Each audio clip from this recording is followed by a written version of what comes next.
c'est la terreur. Vous n'êtes pas autorisé à donner des mauvaises nouvelles. Quand on parle d'Afghanistan, c'est un peu difficile de passer une mauvaise nouvelle. Ce gouvernement s'en prend, mais de plein fouet aux femmes. Je suis très en colère. On est devenu un État paria. Il n'y a plus d'espoir. Salut à tous, j'espère que vous allez bien. On se retrouve aujourd'hui pour une nouvelle vidéo. Dans cette vidéo, on reçoit Hamida Aman, entrepreneuse dans les médias et journaliste. Elle a notamment fondé la radio Begum, une radio diffusée en Afghanistan et à destination des femmes. Si Hamida Aman a créé cette radio et qu'elle se bat pour qu'elle puisse être encore diffusée, c'est parce qu'aujourd'hui en Afghanistan, les femmes ont perdu la quasi-totalité de leurs droits. Et cette radio, elle leur permet de s'informer et de s'instruire. Mais avant d'entrer pleinement dans cette vidéo, qui se concentre sur la situation actuelle en Afghanistan, on voulait un peu contextualiser ça. En 1978, alors qu'on est en pleine guerre froide entre l'URSS et les États-Unis, les communistes prennent le pouvoir en Afghanistan. Ils essaient de mettre en place des réformes, notamment dans l'éducation, et imposent un athéisme d'État dans un État qui est, lui, profondément religieux et traditionnaliste. Les Afghans les plus conservateurs et traditionnalistes ne supportent pas ce gouvernement communiste. Les États-Unis, opposés donc à l'URSS et à l'établissement de tout régime communiste, décident de soutenir en 1979 les islamistes. Mais pourtant, bien que le gouvernement soit d'influence marxiste, il prend de plus en plus ses distances avec l'URSS. L'influence islamiste y est aussi pour beaucoup, et ça plaît pas beaucoup à l'URSS. L'URSS, qui domine déjà plusieurs États en Asie, a peur que l'Afghanistan serve de modèle à ces États et qu'ils abandonnent tous petit à petit le modèle communiste. L'URSS décide donc en décembre 1979 d'intervenir militairement. Les troupes soviétiques envahissent donc l'Afghanistan, et en très peu de temps, ils arrivent à restaurer un régime communiste. Seulement des islamistes factieux et beaucoup d'Afghans décident de prendre les armes contre les troupes communistes et se réunissent sous le nom de Moudjahidines. Les Moudjahidines, eux, financés par les États-Unis. Commence ainsi une longue guerre d'une dizaine d'années qui opposera indirectement les troupes soviétiques aux États-Unis. Après quasiment 10 ans de guerre et d'affrontements entre les troupes soviétiques et les Moudjahidines, l'URSS doit se rendre à l'évidence. Le peuple afghan et les Moudjahidines ne les acceptent toujours pas. L'URSS décide donc de se retirer et laisse donc le pouvoir à d'autres islamistes, les talibans, issus de l'ethnie majoritaire, les Pashtuns. La guerre civile continue en Afghanistan entre les talibans et les Moudjahidines, mais surtout, d'un point de vue international, les talibans étant des fondamentalistes religieux et islamistes, ils sont le repère de tous les prétendants au djihad. Tous les islamistes les plus fondamentaux et les plus radicaux se retrouvent en Afghanistan, abritant notamment un certain Oussama Ben Laden. Si vous voulez en savoir plus sur Ben Laden, je vous invite d'ailleurs à aller voir la vidéo de Gaspard G, qui est vraiment intéressante. Et en 2001 a lieu un événement tragique qui restera dans les mémoires des États-Unis, voire du monde entier. Les tours jumelles à New York et le Pentagone sont la cible de terroristes. Les États-Unis et leurs alliés accusent alors les talibans d'abriter les terroristes et surtout Oussama Ben Laden alors tenu responsable de ces événements. Les États-Unis et leurs alliés vont alors s'implanter en Afghanistan et faire la guerre aux talibans. Ils mettent alors en place de force un nouveau régime contesté mais qui apporte plus de droits, notamment aux femmes afghanes qui n'avaient aucun droit sous les talibans. Sous le régime taliban, les femmes afghanes n'avaient aucun accès à l'éducation, n'avaient quasiment aucun droit et étaient obligées de porter la burqa. Pendant 20 ans donc, et 20 ans de présence militaire américaine sur le territoire afghan, les Afghans auront une liberté individuelle beaucoup plus grande et auront acquis des droits qu'ils n'avaient pas sous le régime taliban. En 2021, et après avoir dépensé plus de 1000 milliards de dollars dans une guerre qui a duré plus de 20 ans, les États-Unis s'en vont du territoire et laisse alors les talibans reprendre le pouvoir. Hamida Aman nous raconte donc comment les États-Unis sont partis d'Afghanistan et les vestiges, voire les stigmates qu'ils ont laissés dans le pays. Bonne vidéo. Est-ce que vous pouvez nous expliquer ce qui se passe actuellement en Afghanistan et pourquoi avoir créé cette radio? Ces dernières années, à partir de 2020, on a vu qu'il y avait des pourparlers de paix qui avaient commencé entre les Américains et les talibans à Doha, au Qatar. Tout ça parce que les États-Unis, au bout de presque 20 ans d'intervention en Afghanistan, voulaient simplement se retirer. Et ils s'étaient embourbés dans ce bourbier qui est devenu l'Afghanistan. Souvent, on le compare à un deuxième Vietnam pour eux. Et l'idée, c'était de rapidement, enfin à l'époque, c'était l'administration Trump, voulait absolument s'en dépêtrer. Les élections approchaient, les 20 ans aussi du 11 septembre approchaient, et l'idée c'était de dégager le plus vite possible. Et pour cela, ils ont simplement commencé à parler avec le groupe l'ennemi qui sont les talibans. Et il y a eu des premières réunions secrètes qui ont commencé, puis ensuite, les États-Unis, le gouvernement américain a commencé à parler en secret d'abord, avec ce groupe qui était considéré comme un groupe terroriste d'abord. Et ensuite, on a inclus le gouvernement afghan à la table des négociations. Et durant ces négociations, on parlait de tout, de comment on allait intégrer ces talibans au gouvernement, etc. Et durant ces pourparlers, on ne parlait pas trop des droits humains et surtout des droits des femmes. Et donc, en tant que citoyenne afghane et en tant que femme, j'étais très très inquiète de la situation des femmes et de l'avenir des femmes en Afghanistan.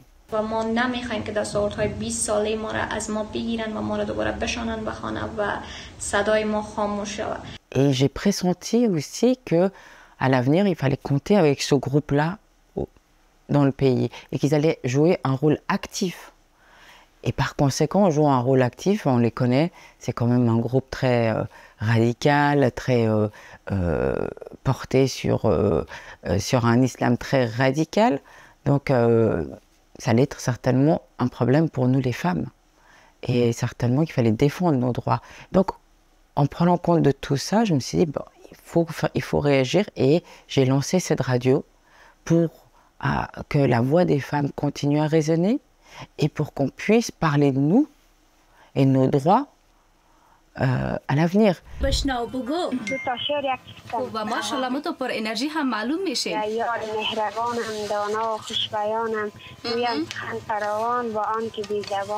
Aujourd'hui, les talibans gouvernent en fait un peu l'Afghanistan.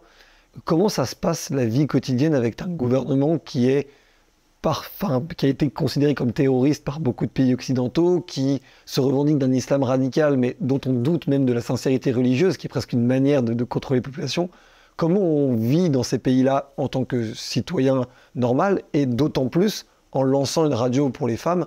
Comment on vit? Est-ce qu'on vit dans la peur? Est-ce qu'on vit dans la crainte? Comment ça se passe? Oui, totalement. La population vit dans la crainte depuis le 15 août 2021. C'est la terreur. Les gens ont peur. Toute la population? Peut-être pas toute la population, mais principalement la population urbaine. Parce que c'est celle-là dont la vie a le plus radicalement changé. Dans les campagnes, malheureusement, on vivait déjà, durant ces 20 dernières années, difficilement. Le développement est peu arrivé. Et la vie des gens n'a pas tant changé que ça. Un peu, bien sûr, parce que là, vous me demandez comment on vit actuellement. Ce qui me vient, la première chose à dire, c'est que c'est le marasme économique. Tout le monde est au chômage, presque. Je dirais, il n'y a pas de chiffres, il n'y a pas d'études, etc. Mais comme ça, à vue, il y a plus de 80% de la population qui est sans emploi en ce moment. Et donc, maintenant, la grosse préoccupation des gens, c'est comment manger, simplement. Plus de 90% de la population vit sous le seuil de pauvreté en ce moment. Ça, ce sont les chiffres des Nations Unies. Ces 20 dernières années, l'Afghanistan était sous perfusion occidentale. C'est-à-dire que c'est l'aide occidentale qui soutenait ce pays à plus de 80, voire 85% de son revenu venait de l'aide humanitaire. Et ça jusqu'en août 2021. Et du jour au lendemain, cette aide a été coupée. Quand les talibans sont arrivés au pouvoir? Quand les talibans sont arrivés au pouvoir, on a du jour au lendemain coupé toute cette aide. Donc ça veut dire forcément l'économie s'est effondrée. Et non seulement, double peine pour nous les Afghans, non seulement on a coupé les vivres et le robinet du jour au lendemain, mais en plus, on nous a imposé un embargo économique. Qu'est-ce que ça veut dire? Ça veut dire que maintenant, on ne peut pas, il n'y a aucune banque n'est autorisée à envoyer de l'argent en Afghanistan. C'est-à-dire que si vous-même voulez aider une famille afghane ou les membres de la diaspora comme moi, comme tous les Afghans qui vivent en France, par exemple, qui ont envie d'aider soit leur famille, leurs amis, etc. Ils ont beaucoup de peine à envoyer de l'argent, même 50 €, même 100 €. Parce que, voilà, on est devenu un État paria. Il y a un ressentiment vers les Occidentaux en Afghanistan? Vous savez, les Afghans vivent tellement de malheur qu'on n'en est même plus au ressentiment. On est dans une sorte de résignance. Bien sûr, on pense pas à tous les Occidentaux, mais c'est plutôt les Américains, les États-Unis qui sont blâmés. et à qui voilà, on dit simplement c'est une énième manipulation des États-Unis. Ça, c'est l'opinion internationale. Ça, c'est ce que l'opinion afghane pense. Comment on fait de la politique dans un pays comme l'Afghanistan? Et je le globalise à d'autres pays qui ont connu des situations assez similaires avec des États assez peu stables, des influences occidentales. Comment on fait de la politique dans des pays comme ça? Parce que c'est même dangereux pour sa propre vie d'en faire. Sur Radio Begum, on évite la politique. Franchement, pour nous, c'est une question vitale, c'est une question de survie.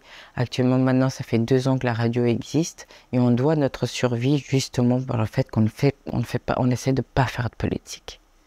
Bien sûr, on parle de la situation économique, on parle du désastre, de la détresse de la population et surtout de la détresse des femmes et des enfants, parce que c'est les premiers à souffrir, mais on se tient loin de la politique.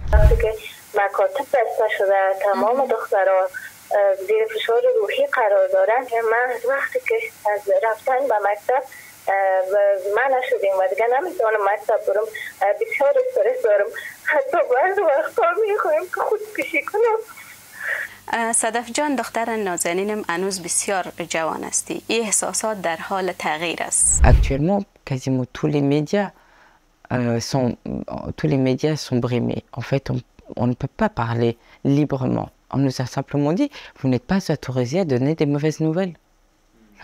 Quand on parle d'Afghanistan, c'est un peu difficile de passer une mauvaise nouvelle. Et on n'est pas censé parler de choses qui pourraient aller à l'encontre de l'émirat islamique d'Afghanistan. On ne peut pas donner de nouvelles qui pourraient saper, en fait, le régime. Voilà, simplement, c'est les instructions qu'on a.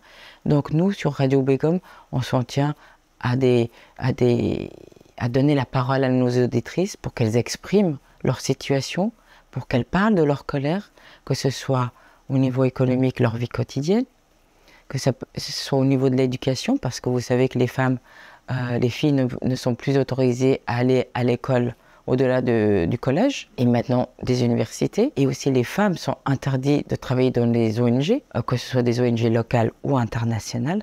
Bref, dans tous les sens, les femmes sont acculées. En fait, ce gouvernement s'en prend, mais de plein fouet aux femmes. Donc nous, sur Radio Begum, on essaie tant bien que mal de penser les plaies des femmes, simplement d'être à leur écoute et de leur offrir une caisse de résonance où elles peuvent venir parler de tout ça. Et c'est vraiment... Et de continuer à entendre des voix de femmes simplement, parce que dans les médias, il y a de moins en moins de femmes qui peuvent s'exprimer. Il faut savoir que, par exemple, sur les chaînes de télévision, on a demandé aux femmes qui présentent une émission de se masquer. Elles portent un masque chirurgical, un masque genre Covid, pour qu'on ne voit pas leur visage. Donc vous imaginez des télévisions où on n'a que des mecs et des femmes masquées. Voilà. Nous, l'avantage, c'est que nous sommes une radio, donc au moins c'est la voix, et surtout ce qui nous permet aussi de toucher une large population. Plus de 85% de la population a un poste de radio et peut écouter nos émissions. Pour en revenir sur la question de la censure et de la présence des autorités talibanes justement sur les médias, comment ça se manifeste concrètement ? C'est tout le monde le sait qu'il ne faut pas en parler et c'est pas dit, ou est-ce qu'il y a des personnes des autorités qui viennent vous voir spécifiquement pour vous le dire? Comment concrètement ça se manifeste, ça? En fait, tous les médias au départ, lorsque le régime a pris le pouvoir, on nous a envoyé des instructions. Voilà, comme je l'ai dit tout à l'heure, on n'a pas le droit de parler des mauvaises nouvelles. C'est des mails, c'est des affiches? Non, c'est des... Alors, les responsables médias sont convoqués dans la capitale, par exemple, et on nous envoie... C'est des courriers qu'on nous envoie, simplement, avec le nouveau logo de l'émirat islamique d'Afghanistan, et alinéa, voilà, règle numéro 1, règle numéro 2, etc., etc., ce qu'on peut faire, ne pas faire, etc., etc. Donc les choses sont plutôt... rappel à la loi, quoi. Exactement, exactement. Et puis, c'est pas le cas dans notre radio, mais dans beaucoup de chaînes de télévision nationales, il y a une présence talibane au sein de la rédaction. Donc voilà, ils sont surveillés assez attentivement. Et puis, en ce qui nous concerne, heureusement, je n'ai pas de représentant du gouvernement au sein de notre rédaction, dans nos locaux, Mais par contre, ils nous monitorent, ils nous écoutent. Donc régulièrement, on est rappelé à l'ordre. Régulièrement, on reçoit un coup de fil, que ce soit de la police secrète ou du ministère des Vices et Vertus, qui nous rappelle à l'ordre en disant bah, non, ça va pas. Là, on nous a rappelé par exemple à l'ordre en nous demandant de ne plus prendre les communications avec les auditeurs masculins. Par exemple, nous avons au sein de Radio Begum, beaucoup de nos programmes sont interactifs où il y a une ligne d'antenne ouverte. Donc on communique avec les auditrices. Et forcément, des auditeurs aussi appellent, des hommes appellent. Vous imaginez, il y a plein de jeunes qui voient plus de filles, qui ne vont plus à l'école, qui ne vont plus à l'université. Donc, ils entendent des voix de femmes. Forcément, ils ont envie d'appeler, ils ont envie d'interagir. C'est des jeunes, nos animatrices sont jeunes, forcément. Et puis, donc, dans ce cas-là, nous, on a des petites émissions, par exemple, des émissions un peu de divertissement, le peu de divertissement qu'on nous autorise, et bien, dans le cadre de ces émissions de divertissement, on ne peut plus prendre d'appels d'hommes. Voilà, donc on filtre les appels malheureusement. Ça a été le tollé au début, mais on a dû se résigner. Malheureusement, on n'a pas le choix, sinon on nous ferme. Autre rappel à l'ordre très récent aussi, c'est on nous a demandé, durant notre programme de conseil santé, de cesser de parler de contraception. Alors que nos auditrices demandent ces informations, en ont besoin. Elles n'en peuvent plus d'accumuler des grossesses et les unes après les autres, la situation économique qui est catastrophique. Et donc voilà, dernière chose, on ne peut plus parler de contraception. C'est terrible, mais on doit l'appliquer. Sinon, on est rappelé à l'ordre, et si on nous rappelle une deuxième fois à l'ordre ou une troisième fois à l'ordre, ils nous interdisent de diffuser. Il faut savoir que notre radio est une radio FM. Nous sommes légalement enregistrés en Afghanistan. On n'est pas une radio digitale, en ligne ou par satellite. Non, on est une radio afghane enregistrée au ministère des Télécommunications avec une autorisation de diffusion. Donc, et nous avons des antennes, des relais dans les provinces. Donc, pour maintenir notre diffusion dans le pays, on doit se plier aux règles qu'on nous impose. C'est saisissant. C'est saisissant d'entendre ça, parce que nous, en France, on entend beaucoup parler de connivence ou de censure ou de détournement de certains médias, et quand on voit ça, ça fait relativiser. J'avais une question par rapport au côté religieux et à l'aspect religieux des talibans. De loin, en tout cas l'impression que ça donne, c'est que la religion est un levier pour contrôler et pour gouverner et pour dominer, beaucoup plus qu'une volonté sincère des talibans.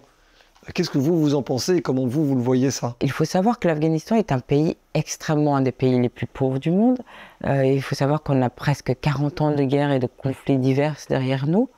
Ça fait 40 ans que beaucoup de gens, et principalement les gens dans les zones rurales, n'ont pas eu accès. Il y a plusieurs générations de gens qui n'ont pas pu aller à l'école. Donc la religion a toujours été le ciment de la société afghane.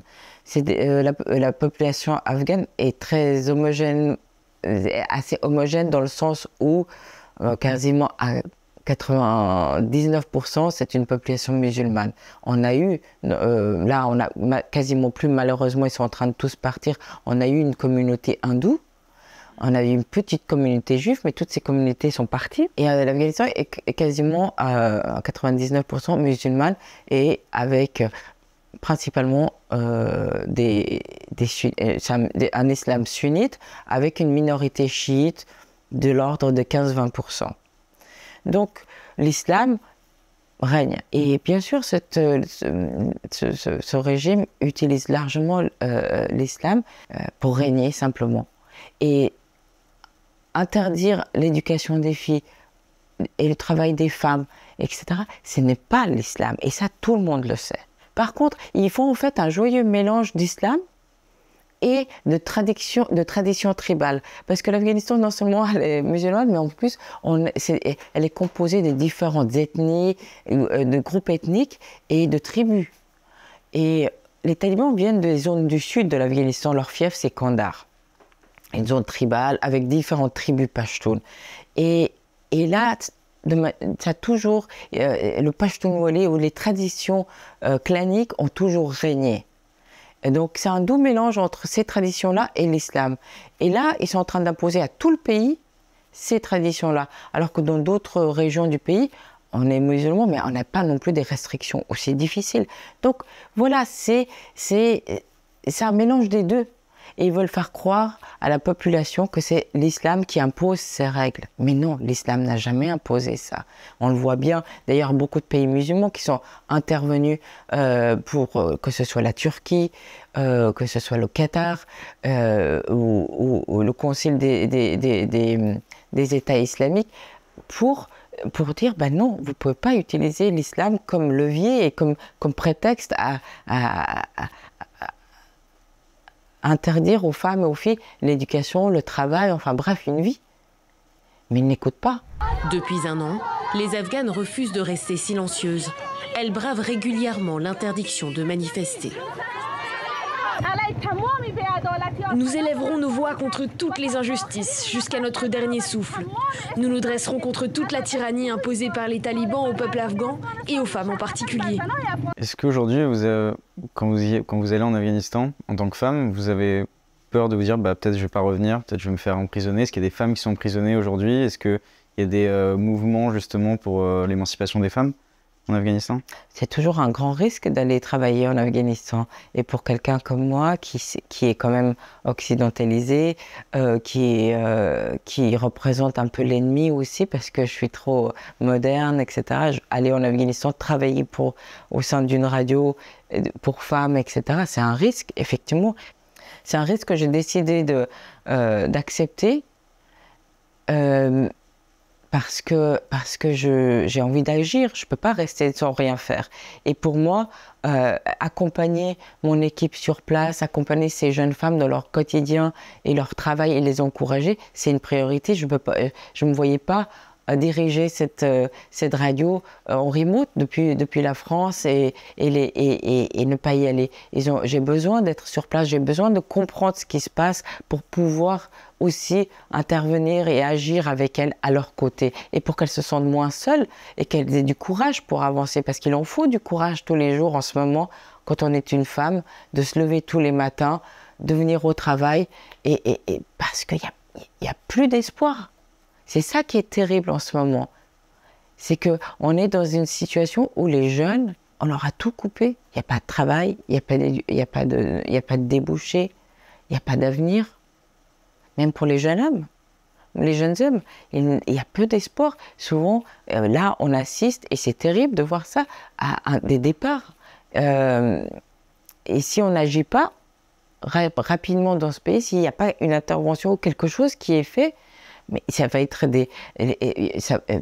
là, les jeunes vont prendre la route de l'exil. Ce qu'ils ne font pas actuellement? Si, ils le font. Actuellement, les jeunes sont en train de partir massivement. Ils ont le droit? Mais non, ils le font de manière illégale. Et tous les jours, des jeunes sont pris sont tabassés par la police iranienne, sont tabassés par la police turque parce qu'ils sont attrapés, ils sont malmenés. On voit des vidéos sur les réseaux sociaux qui sont terribles, mais que les médias en France ou ailleurs, on ne les montre pas. Mais nous, on les voit, c'est terrible, où on les voit, ils sont justement des groupes de jeunes, on les déshabille, on les fouette, on les humilie, et ensuite on les jette dehors, et c'est d'autres contrebandiers qui les attrapent et qui ensuite renseignent leur famille pour les libérer. C'est terrible. Et moi, je connais plusieurs familles qui envoient leurs gamins de 16 ans prendre la route parce qu'il n'y a pas d'autre espoir. On se dit, peut-être que lui, il va réussir à aller en Turquie, peut-être trouver un petit boulot, ou même, s'il est plus chanceux, aller en Europe. Il va pouvoir aller travailler, nous envoyer quelques sous pour que tout le reste de la famille puisse survivre au pays. Donc ici, en Europe, je pense que il y a le danger de revoir de nouveau ces colonnes de réfugiés. Et vraiment, c'est un danger qui est imminent. Je ne veux pas être alarmiste, je ne veux pas faire peur, mais le danger est là, et il est là. C'est combien d'habitants en Afghanistan aujourd'hui? Le pays compte environ 30 millions d'habitants, entre 30 et 40 millions. On n'a pas eu de recensement précis, mais c'est l'estimation de la population. Le pays est aussi grand que la France, mais avec une population de 30 à 40 millions de personnes. J'avais une question sur ce que vous disiez sur le fait qu'on n'en parlait pas en Europe, qu'on en parlait peu en Europe. À l'inverse, on a pour le coup beaucoup parlé de la guerre en Ukraine pour des raisons évidentes. C'était une guerre sur le sol européen, donc c'était quelque chose qui, depuis le mur de Berlin, n'était plus arrivé. Comment vous voyez justement la manière dont les Européens, mais voire les Américains, traitent l'information géopolitique comme celle de l'Afghanistan par rapport justement à des degrés d'importance pour les Européens? Comment vous le voyez tout ça? Vous savez, je comprends très bien que les Européens soient préoccupés par l'Ukraine. Nous le sommes tous préoccupés par l'Ukraine. Cette guerre a impacté toute la planète entière. On le voit avec les problèmes d'énergie, d'inflation, etc. Et puis surtout, c'est au port de l'Europe. Et puis de toute manière, c'est un peu un fait. Un conflit chasse l'autre. Donc c'est normal qu'on se concentre beaucoup plus sur l'Ukraine, mais il ne faut pas tout de même négliger ces autres conflits qui ont aussi un impact. Je viens de vous parler du problème migratoire qui est sérieux et qui est évident, et ça aussi sera un impact en Europe. Donc il faut continuer à en parler, mais aussi pour un petit peu décharger aussi les médias à ce niveau, il se passe aussi une autre chose, c'est que depuis quelques mois, les autorités talibanes n'autorisent plus les journalistes à travailler en Afghanistan. Ils ont bloqué les visas de travail pour les journalistes et les accordent vraiment compte-gouttes. Donc journalistes internationaux pour qu'ils puissent venir couvrir ce qui se passe en Afghanistan. Oui, les médias, les journalistes français, occidentaux. Il y a un journaliste français d'ailleurs qui est emprisonné actuellement en Afghanistan. Tout à fait, un journaliste franco-afghan, Mortaza Beboudi, qui est emprisonné depuis le mois de janvier parce qu'il a été attrapé, il n'avait certainement pas d'autorisation de travailler et qui est en ce moment en prison. On espère qu'il soit libéré très vite, on espère vraiment qu'il soit bien traité, mais le danger est là, donc personne ne veut prendre le risque. Et là, ce qui se passe, c'est que les visas sont accordés, les autorisations sont accordées au compte-gouttes. Et donc, résultat, on a complètement... Le pays est bloqué, le pays est totalement fermé. On vit entre nous et malheureusement, on n'a plus de témoins de ce qui se passe. On parlait des vagues migratoires qui va sans doute se dérouler très bientôt, qui a déjà un peu commencé. Est-ce que justement il y a un racisme des pays alentours qui justement ne veulent pas que les Afghans débarquent, vous disiez avec les vidéos de gens qui sont fouettés. Les Iraniens.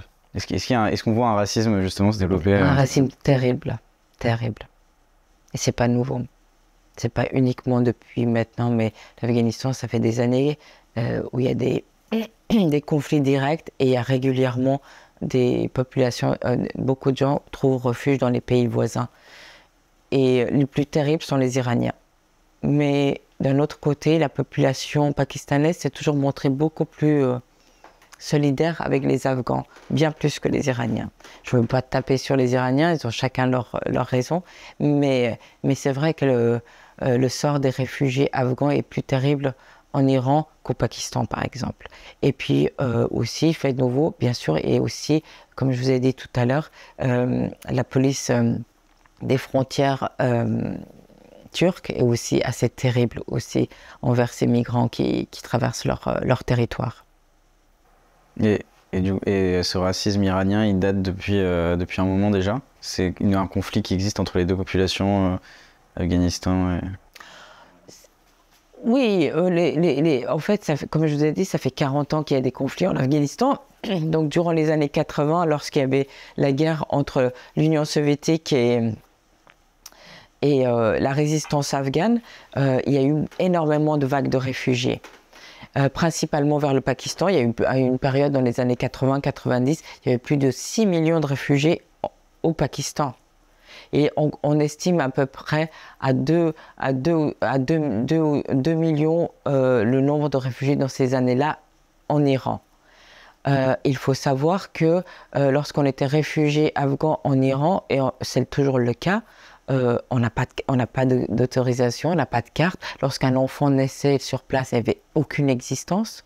Donc les Afghans qui vivaient en Iran, pour très peu, avaient accès aux écoles Aux écoles iraniennes, sûrement pas, mais aussi aux écoles afghanes, c'était très difficile. Donc la situation était beaucoup plus difficile en Iran qu'au Pakistan, par exemple. Les Afghans au Pakistan pouvaient un peu mieux s'organiser et le quotidien était moins difficile. Mais voilà, l'Iran ne voulait pas... forcément, lorsqu'on a des vagues de réfugiés, un grand nombre de réfugiés, il y a plein d'autres problèmes qui arrivent. Il y a certainement de la délinquance, des problèmes de drogue. Il faut quand même savoir qu'on est quand même le premier producteur d'opium au monde. Donc, il y a parmi tous ces réfugiés des délinquants, des trafiquants, etc. Mais voilà, mais il y a aussi des personnes qui auraient pu aussi servir à la société iranienne, pakistanaise, etc., mais qui l'ont été. Mais c'est vrai que le sort voilà, les Afghans ont toujours...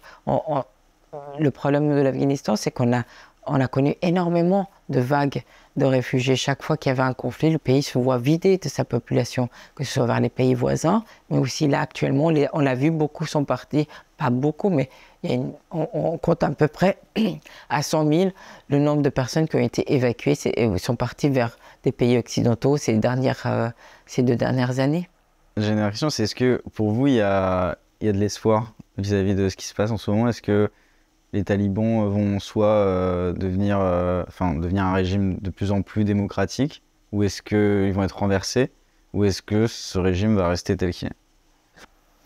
Là, actuellement, je ne vois pas d'alternative, malheureusement. Il n'y a pas un groupe, un personnage ou une solution qui se profile, malheureusement. Mon seul espoir, c'est qu'ils reviennent un peu à la raison. Intellectuellement, comment on peut se contenter d'un tel marasme? Là, actuellement, ce gouvernement, je mets des guillemets parce qu'ils ne sont pas acceptés, n'ont pas été reconnus par les Nations Unies ou aucun autre pays. Donc ça, finalement, c'est un gouvernement qui règne uniquement sur une population d'affamés actuellement, de désespérés. Les talibans, c'est quand même un groupe nationaliste. Contrairement à Daesh, qui a aussi des velléités d'expansion, ce n'est pas le cas des talibans. Les talibans veulent régner en Afghanistan et apporter et faire régner un régime islamique qui est islamique et traditionnel. Mais c'est pas des étrangers, ce sont des Afghans, ils sont issus de ce pays-là. Et je pense qu'ils vont pas se contenter. Enfin, comment on peut se contenter de voir sa population affamée, désespérée à ce point-là? Il y a bien un moment, il faudra réagir, il faudra qu'eux-mêmes se rendent compte. Et peut-être, j'espère, que leurs chefs vont peut-être revenir à la raison et j'espère qu'ils vont lever ces interdits, surtout ces sanctions contre les femmes, etc., pour pouvoir commencer un dialogue avec l'Occident et les autres pays pour arriver à une sorte de normalité et pour que l'aide humanitaire revienne au pays et qu'on puisse peut-être envisager un desserrement de l'étau. C'est la seule chose que je vois, c'est qu'ils reviennent à la raison. Je n'arrive pas à voir d'autres possibilités. Je ne pense pas que les pays occidentaux, les Américains en tête, aient envie d'intervenir à nouveau en Afghanistan. Je pense qu'ils l'ont quand même mauvaise là. Ils ont pris une grosse raclée, ils ont perdu. Et je pense que le gouvernement Biden n'a pas du tout envie de ramener des soldats américains sur le sol afghan de sitôt. Je ne pense pas. En espérant peut-être qu'ils nous écoutent parce qu'ils vous surveillent peut-être et que peut-être ça fasse un chemin. J'espère qu'ils ne nous écoutent pas, au contraire. ça fasse un chemin dans leur esprit, mais en tout cas merci beaucoup d'avoir... Merci à vous de m'avoir laissé autant de temps de parole. J'espère que j'ai réussi à nuancer un peu Non mais c'était passionnant et puis parce que tout n'est pas tout noir et tout blanc dans ce régime-là. C'est ça qui est terrible, c'est que c'est pas du tout pour excuser, au contraire. Je vous ai dit, la situation est dure, mais la population est prise en otage et nous et moi, on n'a pas le choix que de composer. Mais composer ne veut pas dire accepter, ne veut pas dire reconnaître, mais simplement voilà, on ne peut pas vider le pays. Il y a quand même des gens qui y habitent, qui ont besoin d'être soutenus. Et pour ça, il faut trouver des compromis. Il faut pouvoir justement louvoyer avec la situation pour pouvoir. C'est une question de survie. Merci beaucoup. Merci beaucoup, Hamida. J'espère que cette vidéo vous a plu. Si c'est le cas, n'hésitez pas à laisser un j'aime, à mettre un commentaire et pensez bien à vous abonner. Si vous avez aimé aussi la petite contextualisation historique que j'ai fait en début de vidéo, n'hésitez pas à nous le dire en commentaire. C'est super important pour qu'on puisse vous proposer du contenu toujours de plus grande qualité. Portez-vous bien. Salut.